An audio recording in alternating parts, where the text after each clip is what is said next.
Hello everybody! Nandito na naman po ang inyong Ma'am si Mary Ann. Ngayon ulit lang po tayo nag-vlog ngayon dahil busy po ako sa work. Nagdiretso po ako simula ng New Year. Kaya hindi po tayo nakapag-vlog. Kaya ngayon po ulit. Kumusta na kayong lahat? Kumusta naman po ang mga Christmas ninyo? Sana naging masaya po sa lahat ng family. Yan. Ngayon po nagluluto na naman ako. Gagawin ko po ang aking macaroni salad dahil yan po ang ating recipe ngayong bagong taon. Yan guys. Samahin niyo po ako.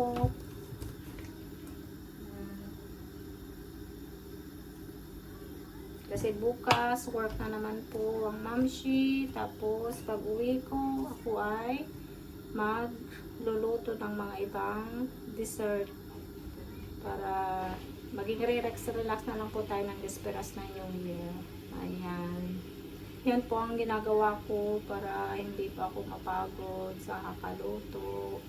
Yan. At saka mga iba kong mga friends, mga ka-worker po sa sa trabaho, gusto nilang maki-join sa amin, mga ibang lahi po.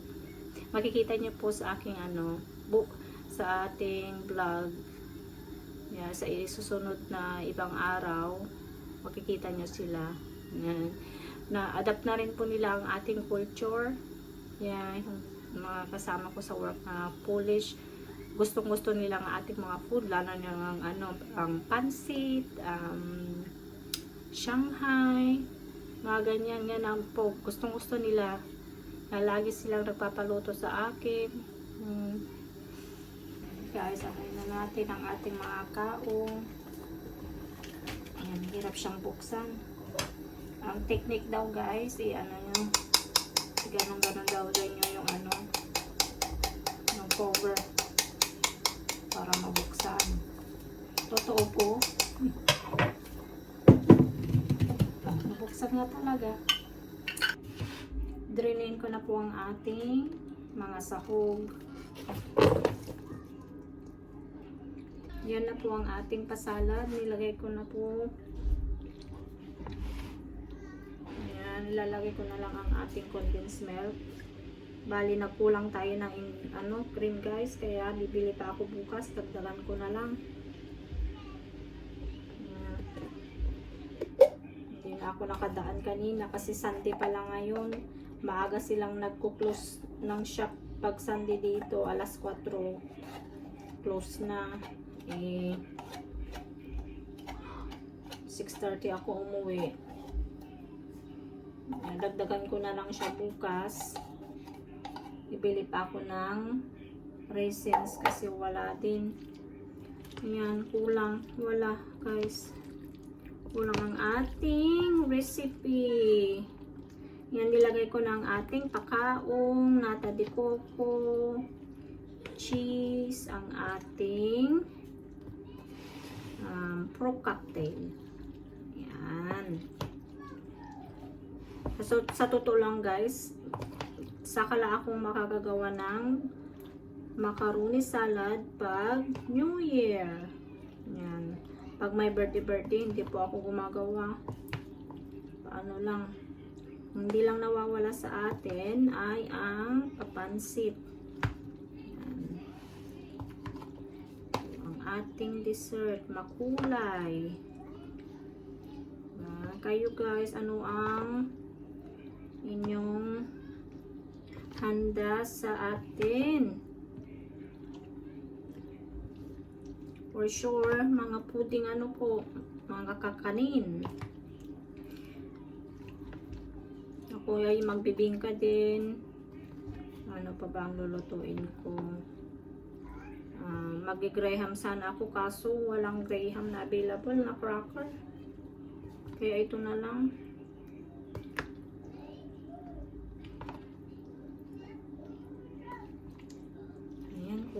Nakalimutan ko palang lagyan ng mayo. Mayonnaise. Sabi ko parang may kulang. Mayonnaise pala.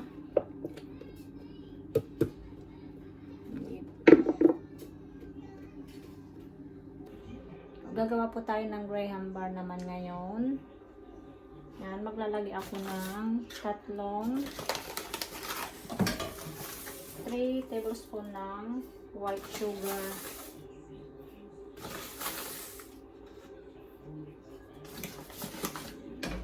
Kailangan po natin siyang i-caramelize.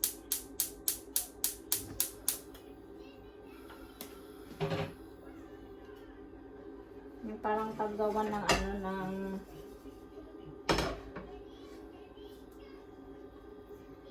ng leche flan. Ayan, nag-caramelize na po ang ating sugar. Ngayon naman, ang isusunod natin ang ating butter. Bali, 2 cups lang na butter ang ating ilalagay. Ayan siya.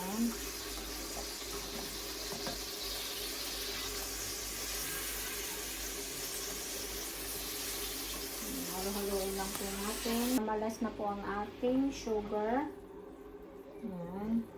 Isunod naman natin ang ating condensed milk.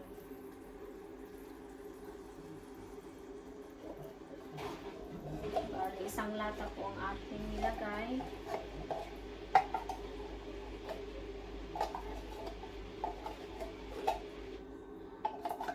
Medyo okay na. Ngayon, ilagay na po natin ang keranash natin graham.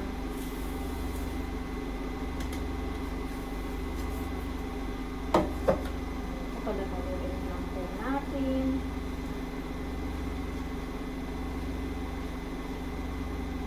Hanggang sa ay mag-blend po lahat.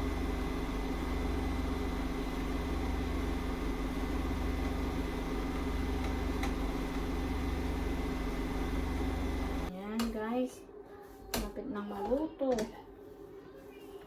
Tipit lang po natin. Pagtsatsaga lang po dito ang paghalo-halo dahil medyo na siya, thick na.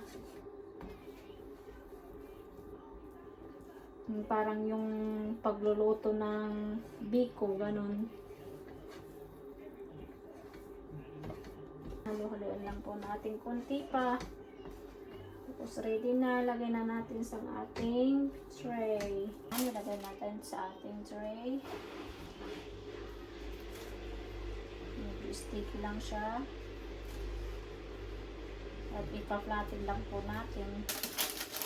Ayan, na-flat na po natin. Pag malamig na po siya, saka lang po natin siyang i-slice.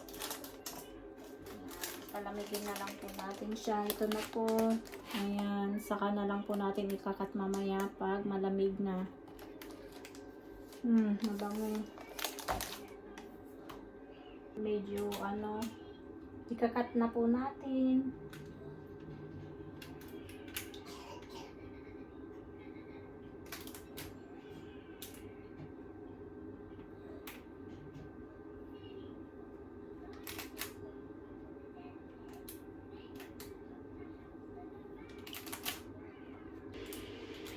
Mga pakain nyo sa mga bata.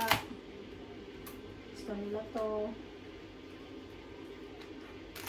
Simple lang po ang kanyang ingredients.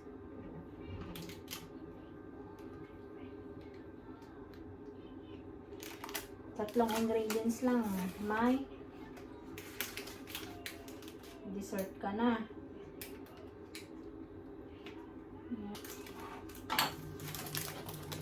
Ayan po ang ating graham bar. Ayan, madali lang siya. Hello po! Continue po ng ating vlog po kahapon. Ayan. Ito, nagluluto na naman po ako. Ang lulutuin naman po natin ngayon ay gagawa ko ng braso de Mercedes.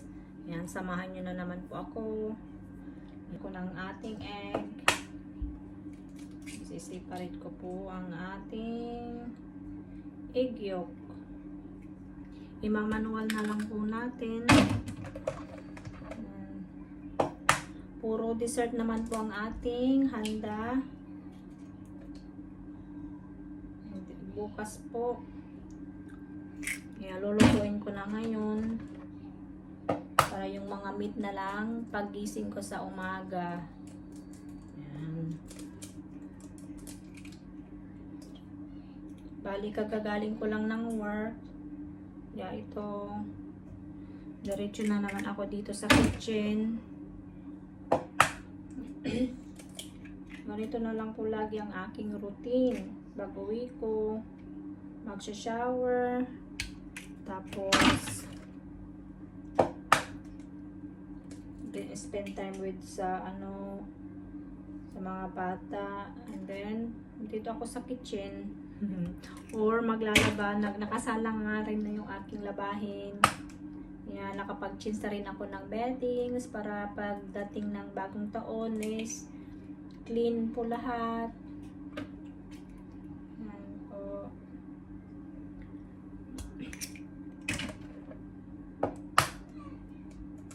Andito na naman ang aking chikiting, guys. Ito, gusto na naman. Quickly. Sally. Ayun, say hello to them. Say hello, everybody. Say hello. Yeah. Is this egg? What is this? Egg. No, you can't eat them yet, Andy. It's Mr. Raw. Okay, no. Yeah, it's not boiled balong. Yeah, Mama will boil later for you, okay? If you want egg, yeah? Wow. Yeah, wow. Yeah, it's an egg yolk. That's egg yolk. This is the egg white. Mama separating it. Yeah. Yeah, alright. You go with Kuya na, ha? And Mama will finish this one, okay? Okay. You go there na, Mama. Yan, nasiparit ko na lahat ang ating egg white. Ang susunod ko naman ngayon ang cream of tartar.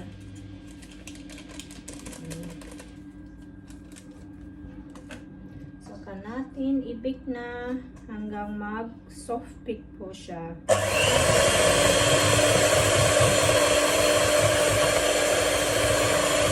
Then isunod po naman natin ang ating sugar. Bali naglagay ako ng 1/3 sugar, yan. Bali dalawa po ang lagay natin kasi dalawang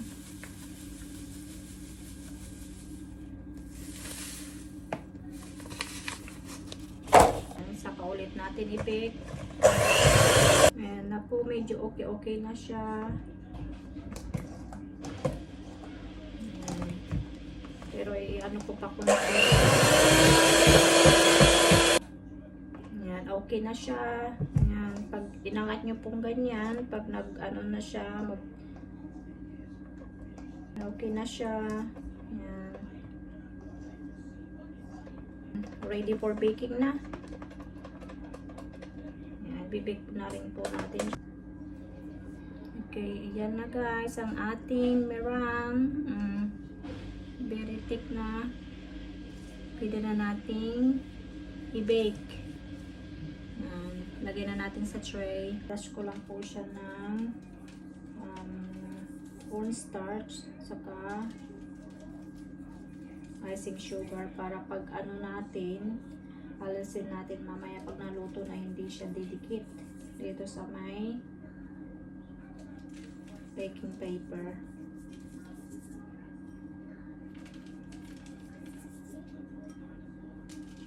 Ayan.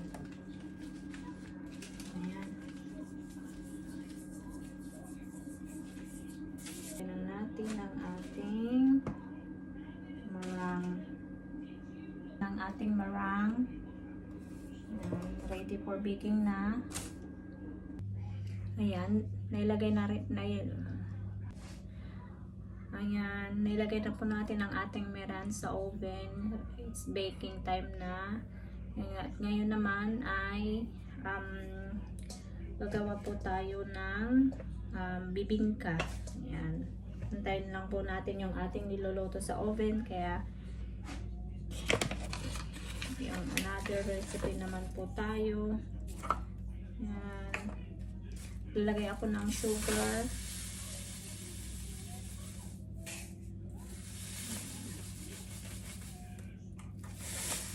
konti lang yung aking nilagay kasi may condensed milk pa tayo. Ang ating ibap, isang can, saka ang ating condensed milk,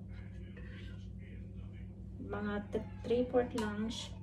Tapos yung kalahati na matitira lalagay natin sa toppings pag naluto ng ating bibingka. Yan, at ilagay din natin ang ating coconut milk. Mas maganda po guys pag yung fresh coconut ang ilagay natin. Ito, nakalata na lang kasi. Pero pwede naman po ito. Ayan. Haluin lang po natin. Lagay po lang pala natin ang ating egg. Magdumi. Ayan. Kaya dahan-dahan lang sa pag-whisk kasi tatalsik ang ating flour. Ayan. Saka pwede nyo rin po siyang lagyan ng cheese or yung coconut. Ayan, para masarap siya.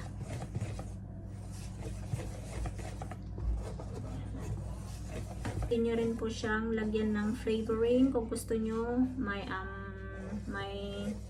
flavor. Lagyan nyo siya ng pandan or ube. Ayan. Na-try ko din siya. Okay naman. Pero mas masarap po ang original. Ang ginagawa ko pong bibingka ay royal bibingka. Yan. Mas masarap ito pag may dahon tayo ng saging, pero wala ako. Mas maamoy. Mas maganda po yung amoy niya. Yung aroma ba, ang tawag nila. Na for baking ulit guys. Ngayon, hinintay ko lang po ang ating merang na maluto. Tapos ako na lang po ito isusunod. Good morning everybody. Guys, lalabas kami ngayon. It's 6 o'clock in the morning. Mag-test ko po kami ni EJ. Bibili kami ulit ng mga kailangan namin para sa disperas po mamaya. Yan. Yan, tulog pang mga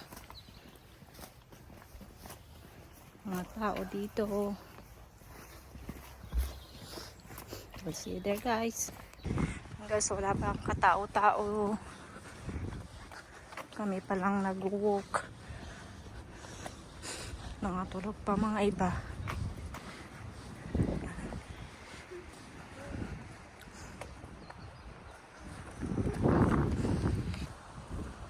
Guys, dito na kami sa Tesco. Ayan, wala pang gaano katao-tao. Kaya maganda po grocery pag wala pang mga tao. Kasi mamaya crowded na naman. Marami na naman bibili. Kasi disperas po ng New Year.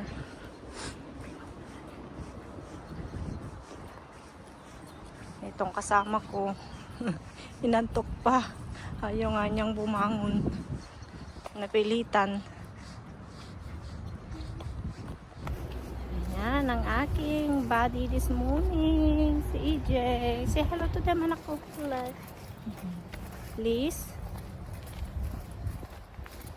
follow and subscribe my mom. Come on. Come on. Come on. Hey guys, may aron sila dito. May chicharon din. Yan na ang napamili natin. Kami ay uuwi na para makapagluto. See you sa bahay guys. Tapos na po kami nag-shopping. Pauwi na. Kumuha siya ng aming breakfast. Nagutom kami. Di pa kami nagkape guys. Tulo Okay? Gusto ko muna ang hangkap. Mabi at aban alim sila sleep. Guys, ang aking helper. Very good, EJ. What you making? Fry. Fry what? We're gonna put ham and cheese and then put breadcrumbs and egg and fry it. Oh, that's nice. Just like a ham and cheese roll. Yeah, that's good. Thank you for helping Mama, EJ. Mas busy po ang mamshi dito. Ayan, nagluluto ako ng chicken and vegetable. Guys, nagluluto na naman ulit po tayo.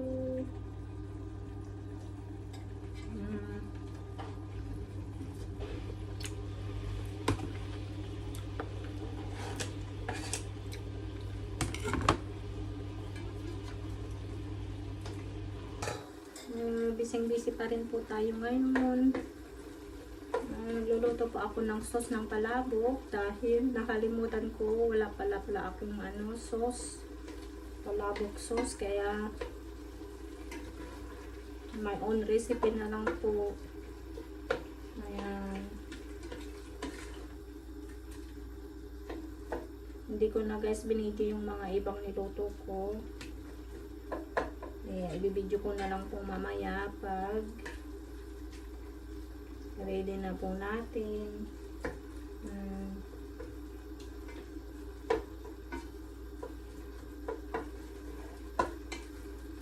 Kayo guys, nakapag-ready na ba para sa New Year mamaya? Busy na to po tayong lahat.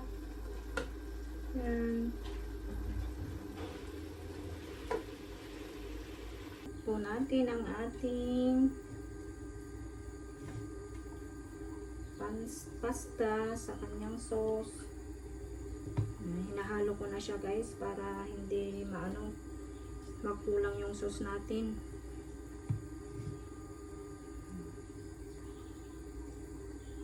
Ayan guys, halo-halo na.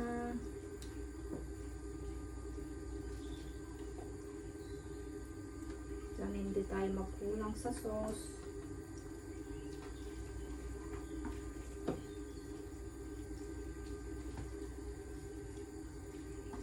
Makamis guys ang palabok sa Jollibee.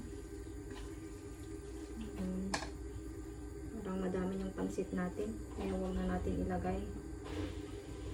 Huwag natin ilagay lahat. Kulang tayo.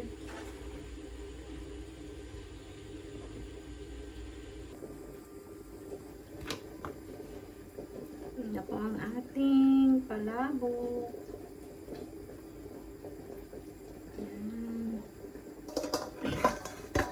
Natin lagyan ng natirang sauce sa ibabaw.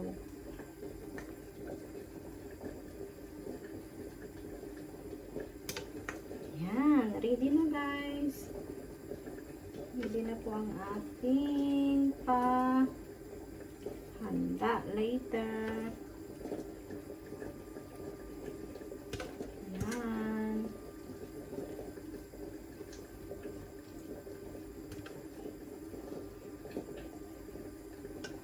Lagyan ko na lang siya ng boiled egg, saka lemon, then sprinkle ko siya. Yan po ang ating mga niluto. May fish na sweet and sour po dyan, at ang ating palabok, saka macaroni na carbonara, at may profiteroles po tayo, at saka tiramisu, ang ating bibingka, maha, at saka yung nagawa natin na graham at ham and cheese bread roll, ang ating pasalad. Yan po ang ating handa ngayon. Ang aking bunso doon naglilinis. Are you cleaning? Ha? Are you cleaning? You need to have a shower later na, ha? Ha? Auntie? Yan, naglilinis po kami. Nalagay na naman. Nandyan po ang ating spring roll. Papainit ko na lang siya mamaya pag ready ng kakain. at ang fried chicken. Yan po ang ating handa ngayong Pasko. Happy New Year po sa ating lahat. Yan.